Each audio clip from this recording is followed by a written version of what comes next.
Good afternoon. I have been in and out during the day, but I've heard some really interesting presentations, and all mostly true.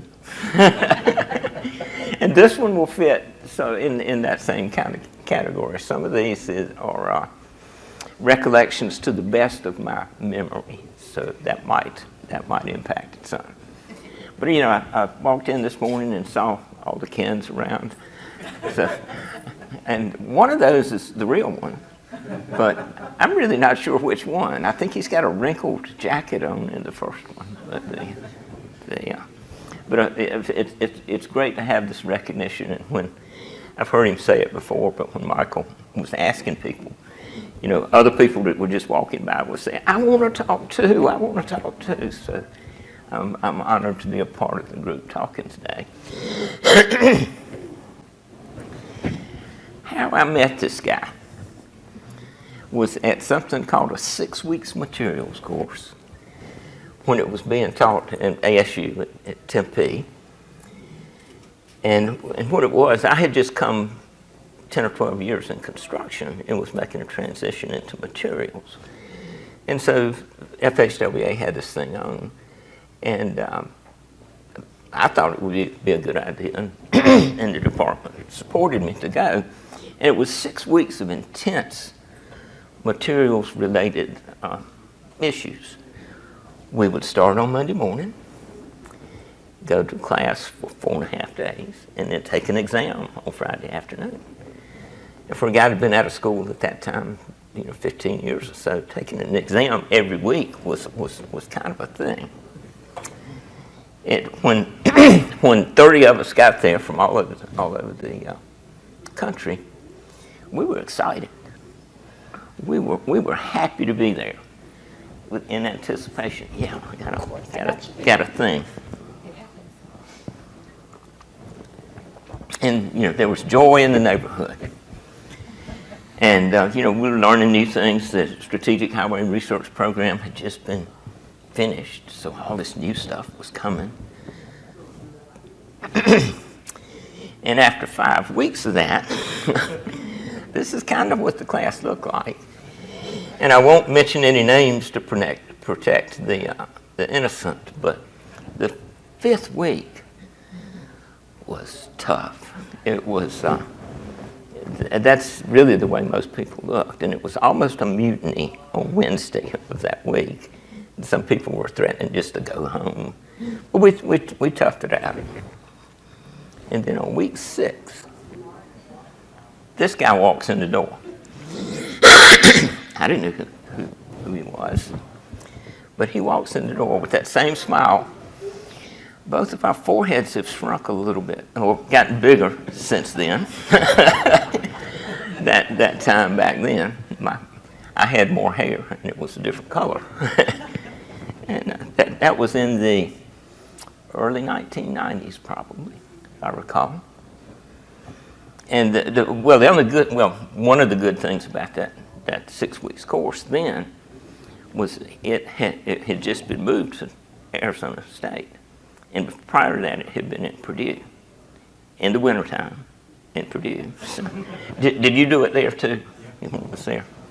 So this was better in that regard. I was swimming outside every day in January, February, and March. But anyway, this guy named Ken shows up. It was a breath of fresh air after the week before. The excitement returned, and we had fun and learned something. Ken comes in that first day with his overhead projector, styrofoam balls and toothpicks, and starts throwing stuff around the room. I see some stuff over here. Is it going to be throwing later?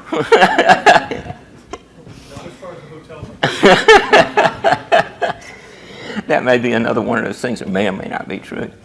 But anyway, it was after the first day, this guy's got it going up. And I need to get to know him better.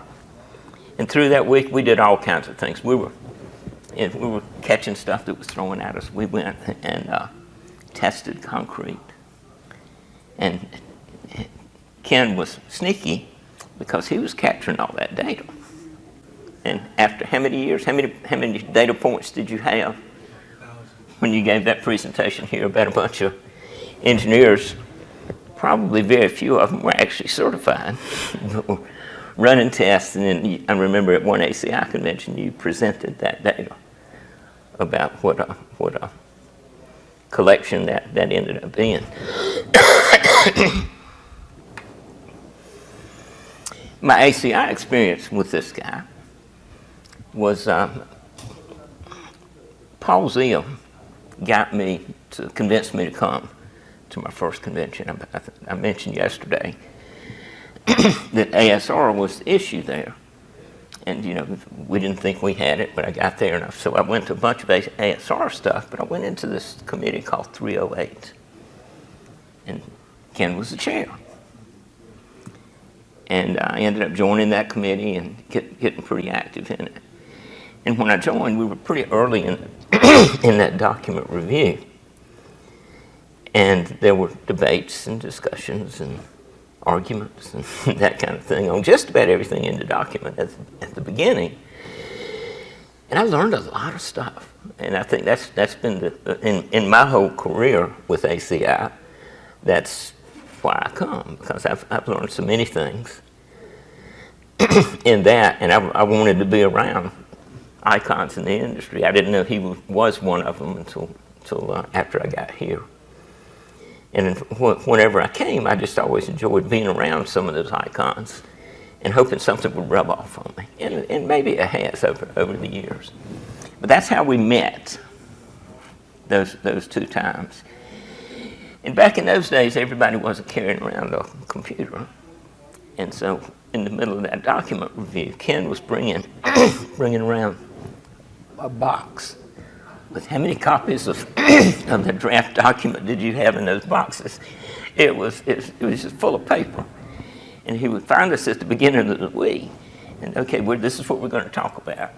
And so we, the committee members would get that, and we'd start going through the document. That's where Joanne learned how to review a document, because most of the comments I gave you were hers.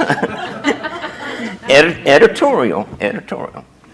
But you did that for years until we got that document published. And did you ever get reimbursed for the cost? No. Never got reimbursed. That had to be. He kept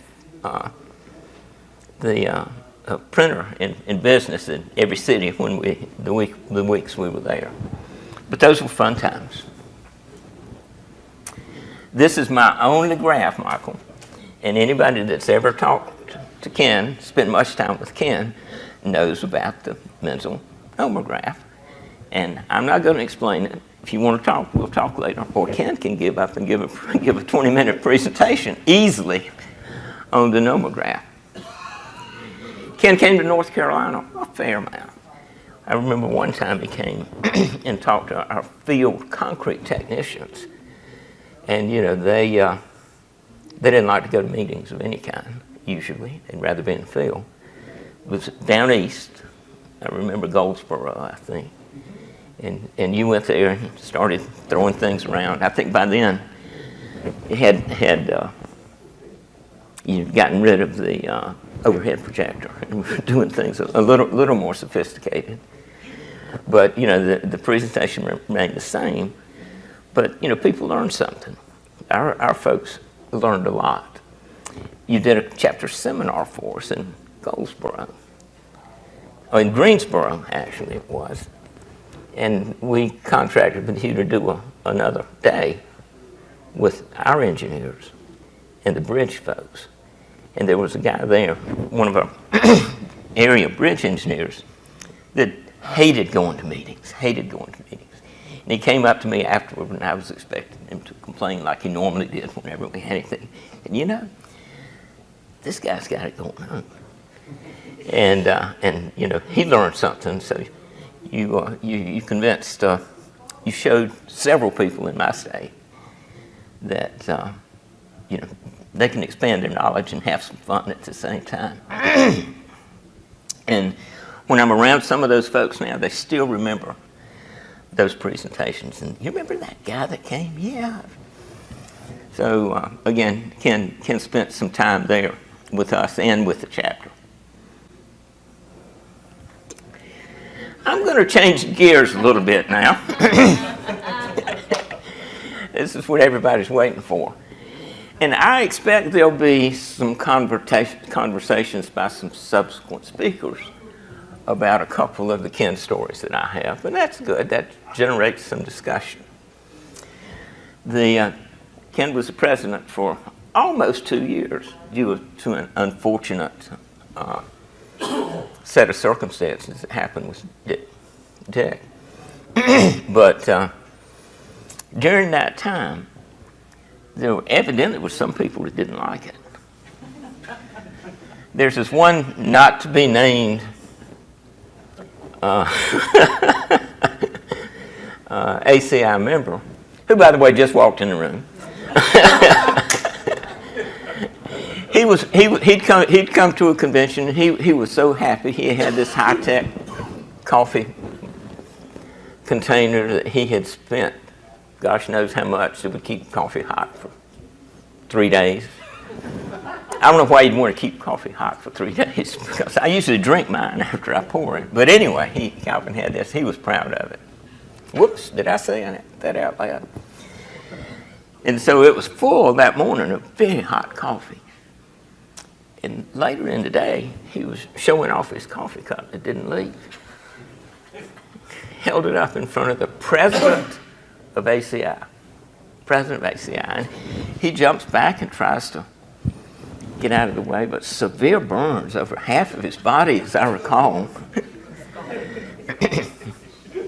And ended up having to go buy new pants and everything. And yeah, I'm sure. How long did it take those burns on your hands to heal? They haven't quite healed. They haven't quite healed yet? Okay. But anyway, the denial start. It's like a contract dispute. The denial start, and start hearing different scenarios about what actually happened then. And it was claimed to be no witnesses. But there was a secret camera reenactment at a recent convention. And here's with the brand new high-tech coffee cup, by the way, that may or may not have leaked. These are just actor portrayals, right? Well, it was. I don't know what they were doing. There was a secret camera nearby, and it caught it. But when the secret camera turns on, there's this discussion. You notice Ken's smiling, but seems to be standing back a little bit. and he does it like he did it the day that Ken had to go to the hospital. And you notice Ken immediately puts his hands down here and trying to keep it off of his body. And then the perpetrator goes, oh, whoops. And then comes the denial.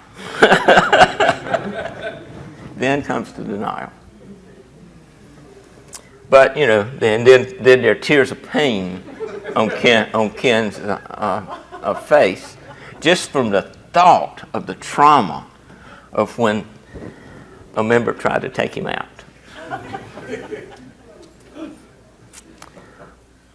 But after that demo, Ken goes back into professor mode, and he's teaching someone how to take off and then back on securely a coffee mug.